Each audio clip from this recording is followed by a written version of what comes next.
Bienvenidos a otro episodio de A Una Voz Podcast. Y este es muy especial. Miguel, es muy especial porque tenemos a nuestro gran amigo desde España, Itiel Arroyo. Bienvenido, Itiel. Qué gusto tenerte con nosotros. Estoy feliz de estar en la preciosa Juárez.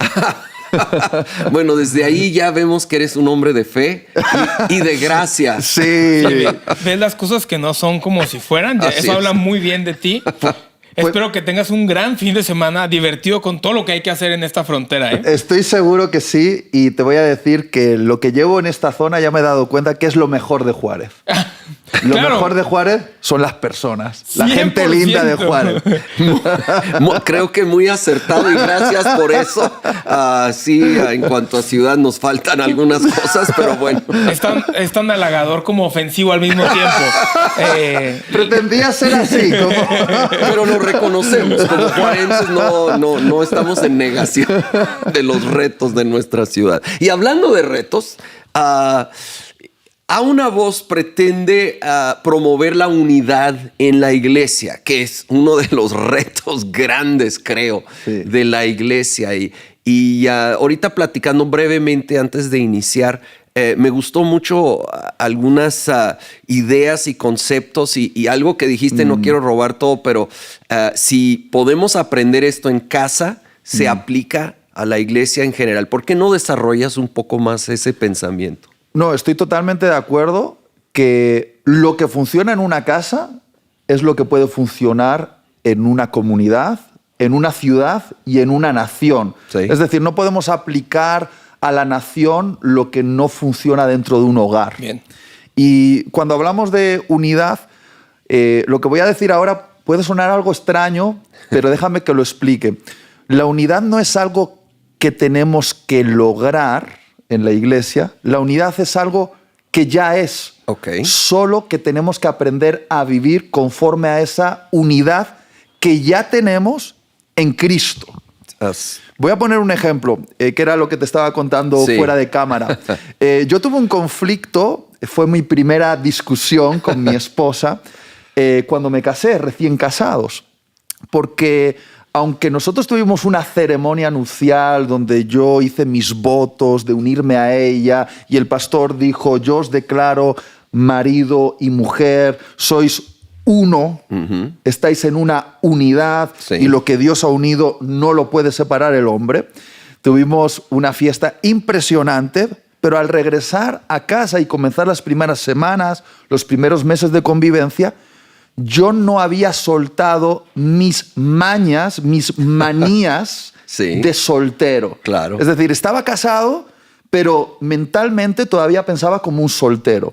Particularmente había algo que fue como el catalizador de una discusión, y es que a mí me gustaba meterme a la cama a la hora que yo quería, que normalmente yo era muy trasnochador. Muy bien. Y mi mujer, todo lo contrario, se metía a la cama bien temprano, ¿vale? Entonces yo le decía al principio, mira, métete tú a la cama y yo voy a terminar mi lectura o mi serie o lo que estoy haciendo Ajá. y voy después. Y ella me miró a los ojos y me dijo, Itiel, ¿ves este anillo? Me he casado contigo no para que vivamos como si fuésemos solteros, sino para vivir como si fuésemos uno, porque somos uno. Y dentro de ese acuerdo es que a la cama nos metemos a la misma hora juntos. Y te puedo garantizar que lo debatí bastante, pero finalmente entendí el punto. Entendí que no podía seguir viviendo como soltero si ya estaba casado. Y tuve que ceder en algunos asuntos que tenían que ver mucho con mi orgullo personal. De, yo lo quiero hacer así. Claro. Porque nuestro matrimonio, la unidad de nuestro matrimonio, demandaba humildad de mi parte. Yo tenía que ceder para que la unidad del matrimonio funcionase. No sé si me explico hacia dónde quiero ir. Sí, absolutamente. Y creo que es bien importante partir de esa realidad bíblica que ya somos uno. Somos uno. Lo afirma la Escritura. Una sola fe, un bautismo. Somos un cuerpo de Exacto. Cristo Jesús. Pero luego en nuestra mente seguimos con mañas o seguimos con hábitos o peor, actitudes. Correcto. Muy de cada quien a su manera, y deja tú eso, juzgando y criticando las otras maneras. Y justo por eso creo que eres el invitado ideal para este podcast, porque creo que te toca ir a iglesias de múltiples sabores y colores. Tremendo. Sí. Y aparte, como cristianos, la unidad, como bien decías, ya está.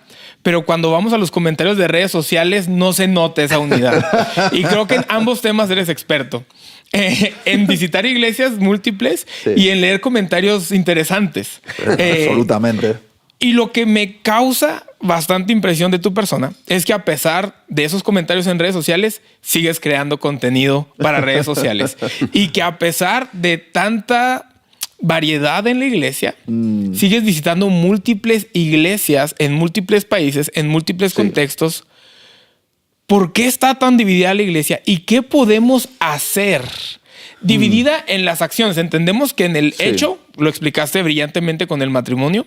Tengo que llegar a mi casa a hablar con mi esposa hoy mismo. Muy bien.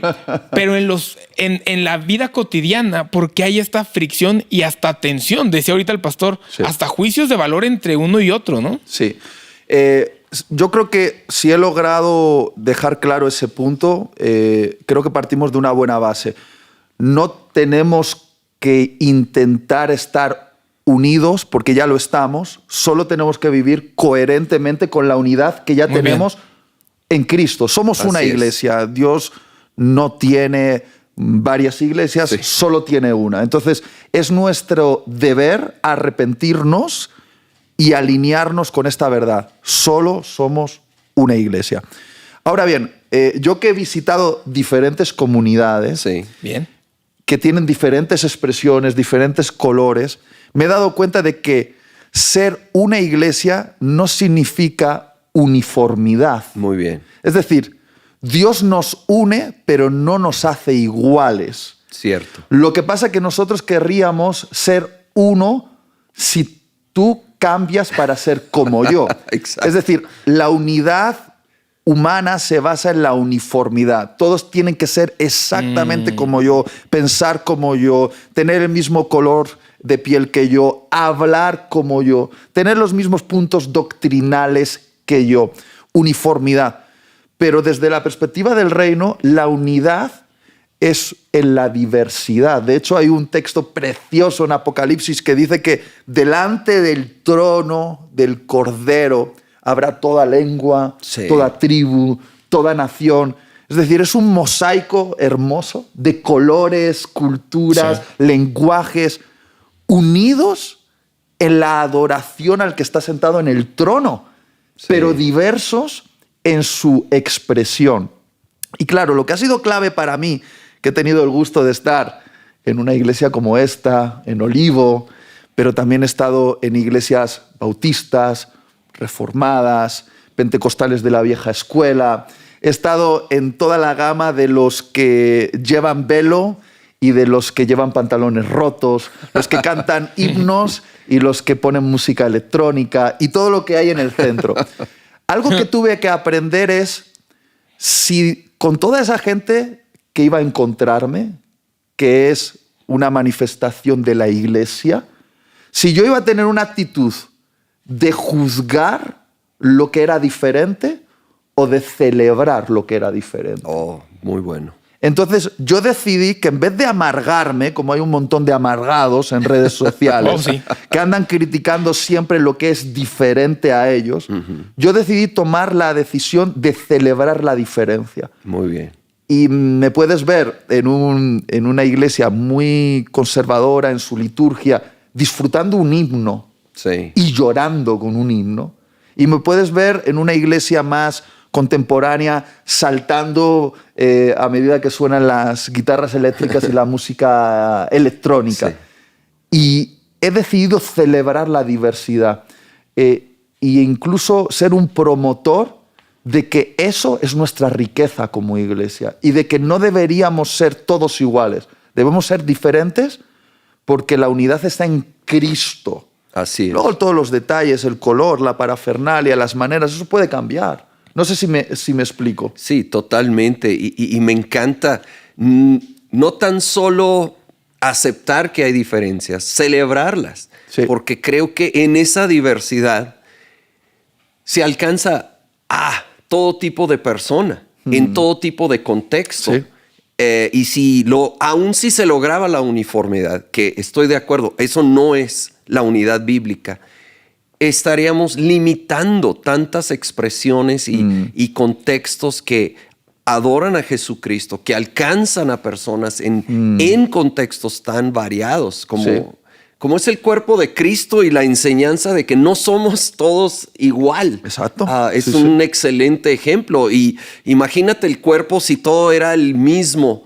Ya, Sería muy fuerte en eso y Sí. muy débil en todo lo demás. exactamente. Y si se me permite poner un ejemplo, esto no es solo mi idea y una idea romántica. No. Esta fue la idea de Jesús. Así es.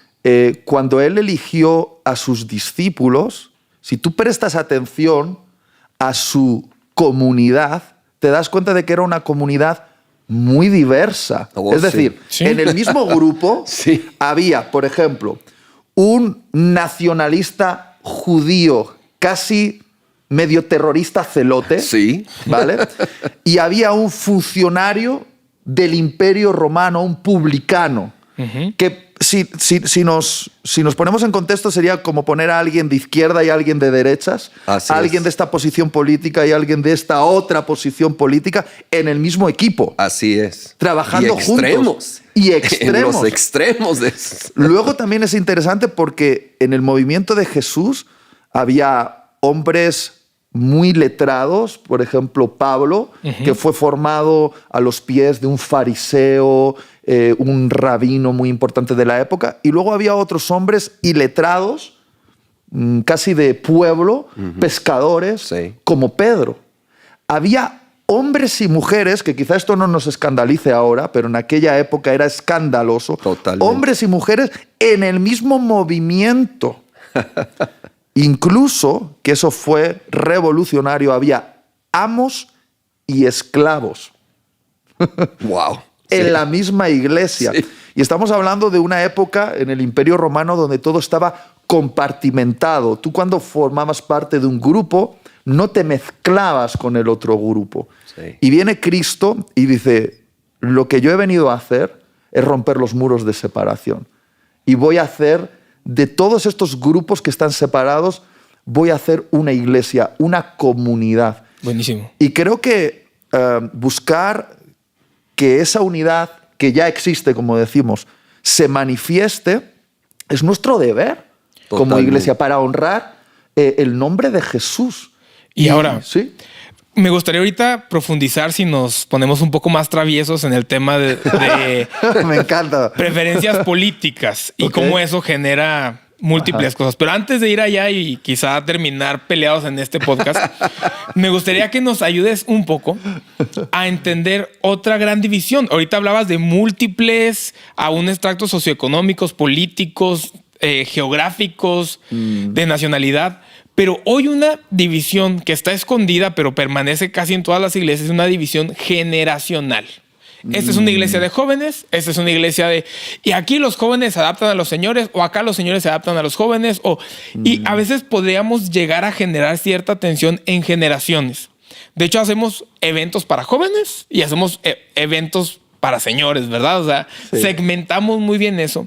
Y a veces sin darnos cuenta, se generan divisiones generacionales, porque luego esos jóvenes van a crecer y cambia una ideología de iglesia totalmente diferente. Ya.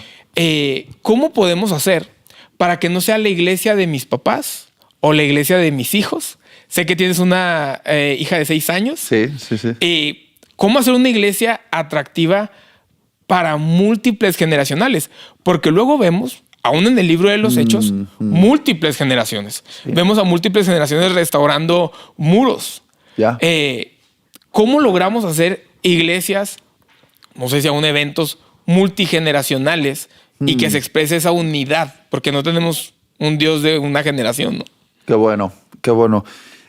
Mientras estabas hablando, recordaba un dicho africano que dice lo siguiente, es como un refrán en África, que dice, se necesita toda una tribu para educar a un niño. Sí. No sé si es precisamente así la frase, pero el concepto es que toda la tribu es necesaria para educar a un niño. Hoy en nuestra sociedad occidental tan individualizada y que crea esta segmentación entre generaciones, estamos viendo justamente las consecuencias de aislar a los niños, a los jóvenes, a los adultos, a los ancianos de los demás. Es decir, es como que no podemos llegar a ser lo que podríamos ser al segmentarnos.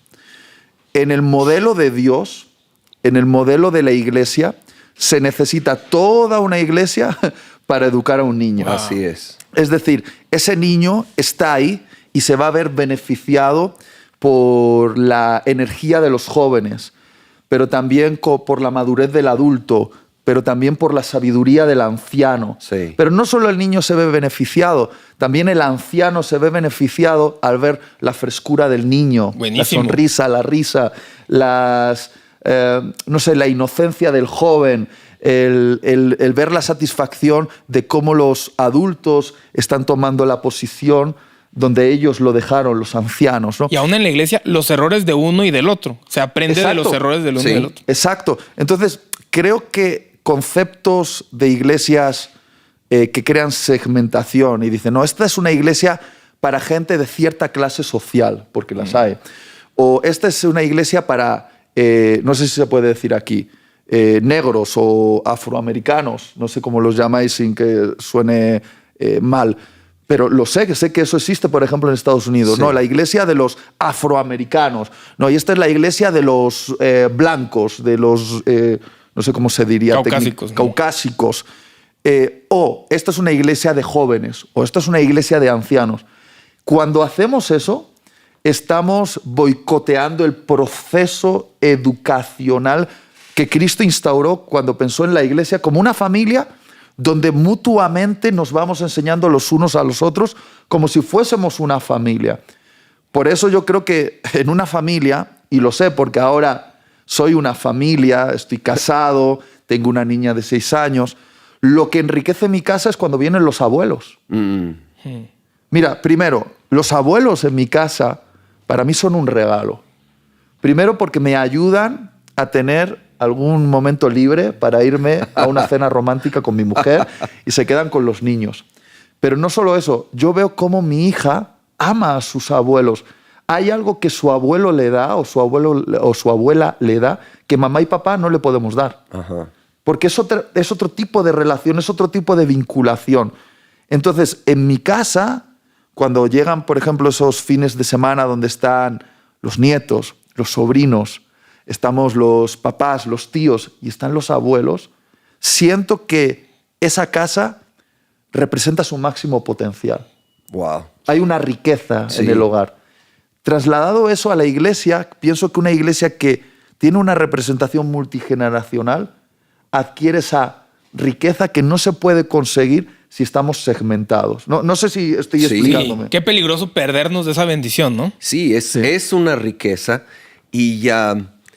Creo que a veces tal vez ni es intencional o consciente a veces crear esas divisiones, pero creo que a veces con actitudes, a veces sutiles, vamos menospreciando a parte de alguna agrupación o de nuevo, alguien por su edad, por su tendencia y que nos analicemos, porque tal vez no sería tan obvio y tan intencional, lo repito, pero sin querer podemos sobrevalorar, por decir, pero sobre todo el lado negativo, menospreciar y no valorar plenamente los jóvenes, los mayores, los ancianos, los de cualquiera que sea el trasfondo a lo cual vienen a la mesa.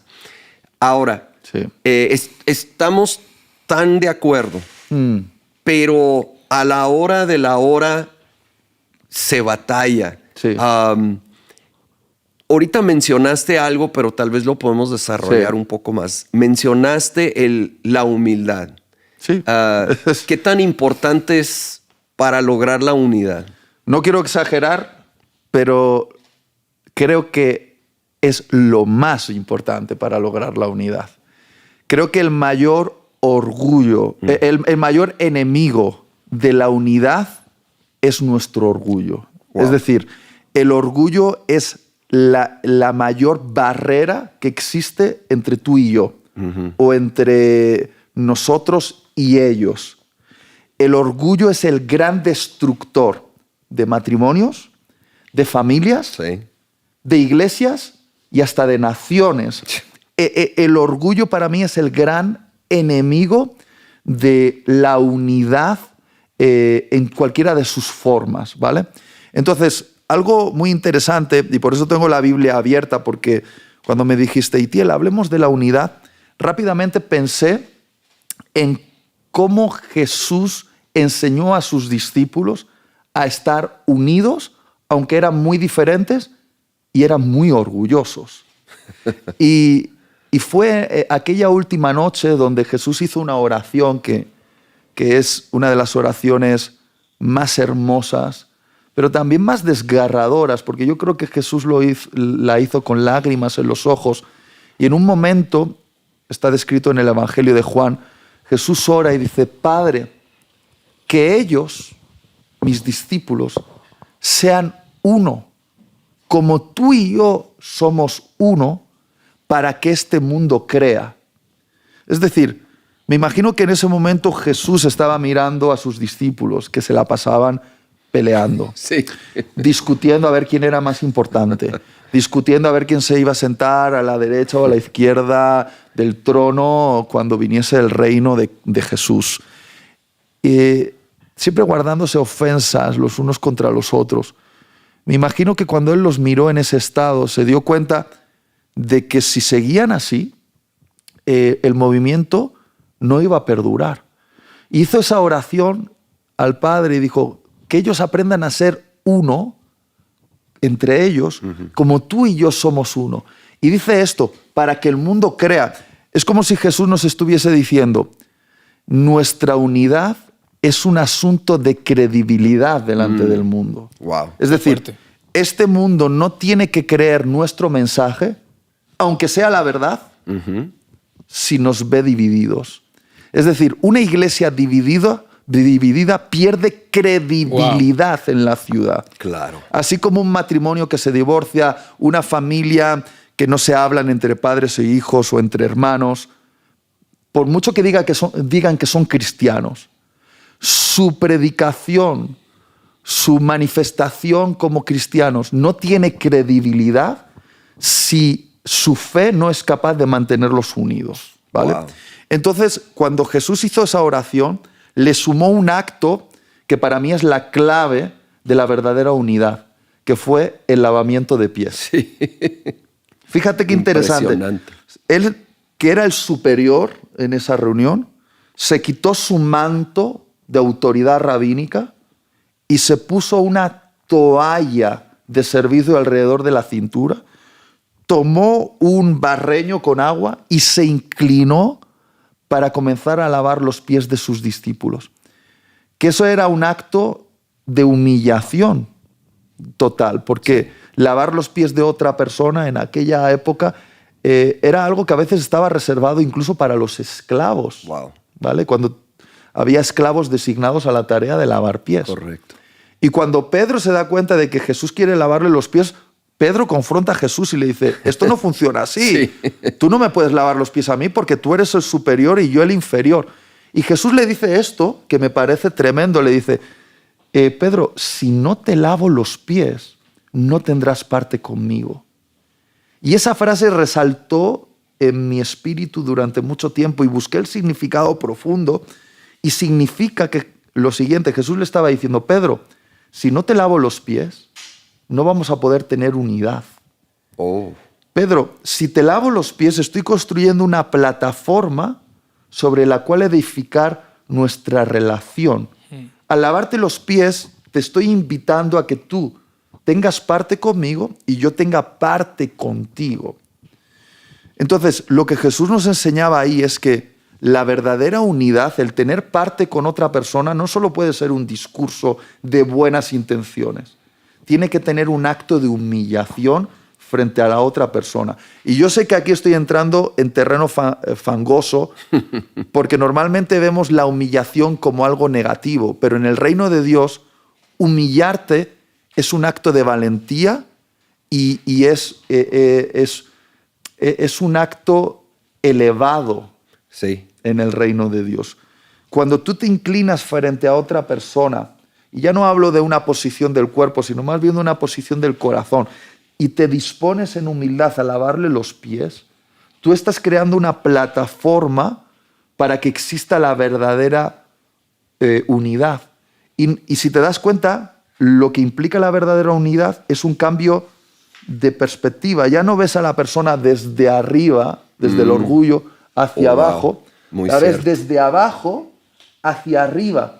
Ese cambio de perspectiva que te hace ver al otro de una manera diferente es lo que logra que tú y yo podamos tener una relación. Porque si tienes los pies del otro en tus manos y te estás disponiendo a lavárselos, esa es la mayor invitación para que tengamos una relación. Ahora, ¿cómo todo eso se conecta de manera simbólica, más allá del acto del lavamiento de pies? Es impresionante. Y yo creo que es lo que nos falta en los matrimonios, en las familias, en las iglesias y en las naciones. Gente que en vez de andar juzgando los pies de otros, porque los tienen sucios y porque no me gustan tus pies, dice, mira, yo no soy un juez de pies, yo soy un lavador de pies. Y me posiciono aquí en humildad y te veo de una manera diferente mientras me dispongo a hacerte este servicio. A partir de ahí ya no necesitamos ni contratos, ni reuniones de confraternidad, ni que firmemos acuerdos de derechos y obligaciones. No. Si ya estás en esa posición, ahí ya estás creando verdadera unidad.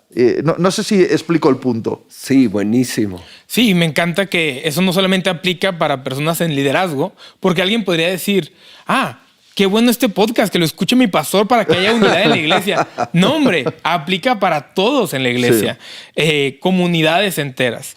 Y bueno, de hecho ya trajeron café porque el tema que sigue es escabroso. Pero hoy estamos acá en la frontera. Tuvimos elecciones presidenciales hace poco aquí en México, hace un par de días elecciones en Estados Unidos. Y al parecer, y en esta temporada en el mundo entero, me atreveré a decir, donde hay tanta polarización, donde pareciera que solo hay extremos, no se puede estar en medio en nada, ¿verdad? Esta ideología se ha metido a la iglesia. Y entonces podemos estar en la misma iglesia, pero genera cierta división y aún tensiones entre conversaciones entre hermanos. Sí, total. Genera conflicto el decir, no, pues yo voto por acá y tú votas por allá.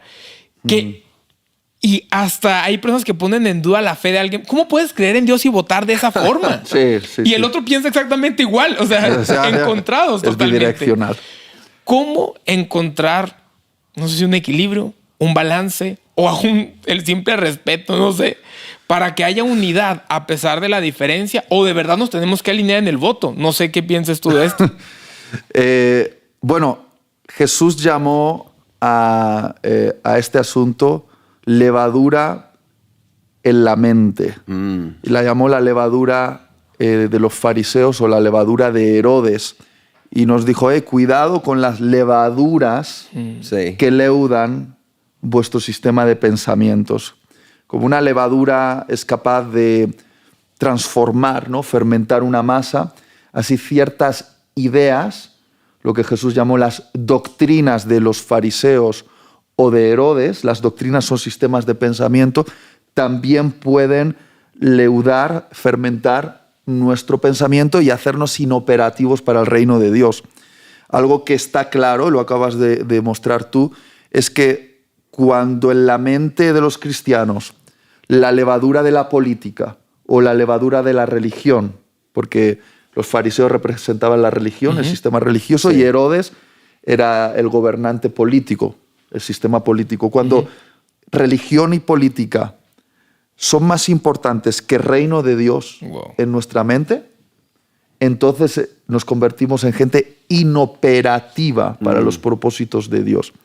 Entonces, está claro que cada uno, y lo mismo en esta mesa, podemos tener alguna perspectiva política diferente, pero en el reino de Dios es más importante tener amor que tener razón. Muy bueno. Entonces, cuando la levadura de la política nos fermenta tanto el entendimiento que la única manera de que tú y yo podamos estar bien es que votes al mismo partido político que voto yo, te estás convirtiendo en una especie de obstáculo para que el reino de Dios se manifieste en tu comunidad. Porque lo único necesario para que el reino de Dios funcione en un lugar es el amor. Es decir, el amor es más importante que a quién votas. Sí, claro. El amor es más importante que tú pienses que eso es rojo o que tú pienses que eso es azul. Obviamente, uno de los dos va a tener razón, probablemente, porque la verdad es la verdad. Y hay una verdad. Claro. Pero el amor cubre multitud de errores. Así es. Y no estamos llamados a estar unidos con aquellos que están en un estado perfecto, sino tenemos que estar unidos con aquellos que incluso pueden estar equivocados. Así es. Y la única manera de estar unidos con ellos es si el amor es lo que fermenta nuestras mentes. La levadura del reino de Dios es el amor. Y no es un amor que vende principios, es un amor que sabe qué es lo realmente importante. Y lo realmente importante es la salvación de las personas. Así es. Porque todos los sistemas políticos van a caer. Y el reino de Dios va a permanecer. Entonces, respondiendo a tu pregunta, yo no creo que hay una manera de solucionar esto de otra manera que no sea sabiendo que es más importante tener amor que tener razón. Que el reino de Dios solo funciona y es nuestra mayor credibilidad. De hecho, la Biblia dice, y creerán que sois mis discípulos por el amor que hay entre vosotros. Es decir, si el amor no puede triunfar frente a posiciones políticas, nuestra iglesia tiene un cáncer. Lo siento que sea tan específico, pero el cuerpo de Cristo desarrolla un cáncer cuando política es más importante que amor. Eso es un cáncer que hace que el cuerpo de Cristo no funcione bien y hay que extirparlo con arrepentimiento. Yo, por ejemplo, sé que acabáis de tener elecciones aquí en los... Esto es Juárez, ¿no? Pero estáis muy cerca de Estados Unidos y creo que de alguna manera os afecta directamente. Claro. Para mí es escandaloso cuando algunos cristianos usan fotos de ciertos candidatos presidenciales y los elevan casi en una posición mesiánica, con versículos bíblicos, como si la esperanza para el mundo fuese un presidente concreto. Cuidado ahí, ¿no? Y puedo estar de acuerdo en que hay un presidente mejor que otro, ¿vale? Claro. Y que yo votaría a uno por delante de otro. Pero mi Mesías es Jesucristo. Así es. No un presidente de los Estados Unidos. Así es. Entonces, cuando compartimos más imágenes de un presidente o de las frases de un presidente o de las declaraciones de un presidente, cuando en nuestra mesa en el hogar se habla más de ciertas ideologías políticas y de esta campaña y demás, cuando nuestra conversación gira en torno a eso, más que en torno a Cristo y los valores del reino, estamos mentalmente leudados con la levadura de Herodes, que es el sistema político. Y eso es un problema. Y no quiero entrar más en el asunto, pero creo que la única manera de sanar este cáncer es estirpándolo y diciéndolo, esto está mal, Cristo es el Mesías y su reino es lo que se va a mantener cuando los Estados Unidos caigan. cuando México caiga, Así cuando es. España caiga, cuando todos los sistemas del mundo, políticos, financieros, culturales, caigan, el reino de Dios va a permanecer. Así y la es. iglesia es la manifestación de ese reino. Entonces no podemos permitir que nuestro fundamento cambie. Así es. Nuestro fundamento es esto. El sermón de la montaña, lo que Cristo dijo, que incluso dijo cosas tan salvajes como ama a tus enemigos. Sí. Sí. Entonces, claro, la constitución del reino de Dios, el sermón de la montaña, es superior a la constitución de México, a la constitución de los Estados Unidos. Así es. Y esta constitución es la que permanece y es la que debe reinar en nuestras iglesias. Entonces, no sé si he dado respuesta a la pregunta. Sí, correcto. No, súper, Súper bueno. bien. Y No, más me- allá de que cuando los gobiernos caigan, el reino permanecerá, pues cuando nosotros fallezcamos, en el cielo no habrá demócratas y republicanos, ¿no? Sí. Habrá hijos de Dios y punto. Así es. Ni denominaciones, ni agrupaciones. Ya. Que eso no quiere decir que esos son malos, solo que nunca sean la prioridad. Y creo que con esto podemos ir concluyendo. Jesucristo tiene que ser el centro.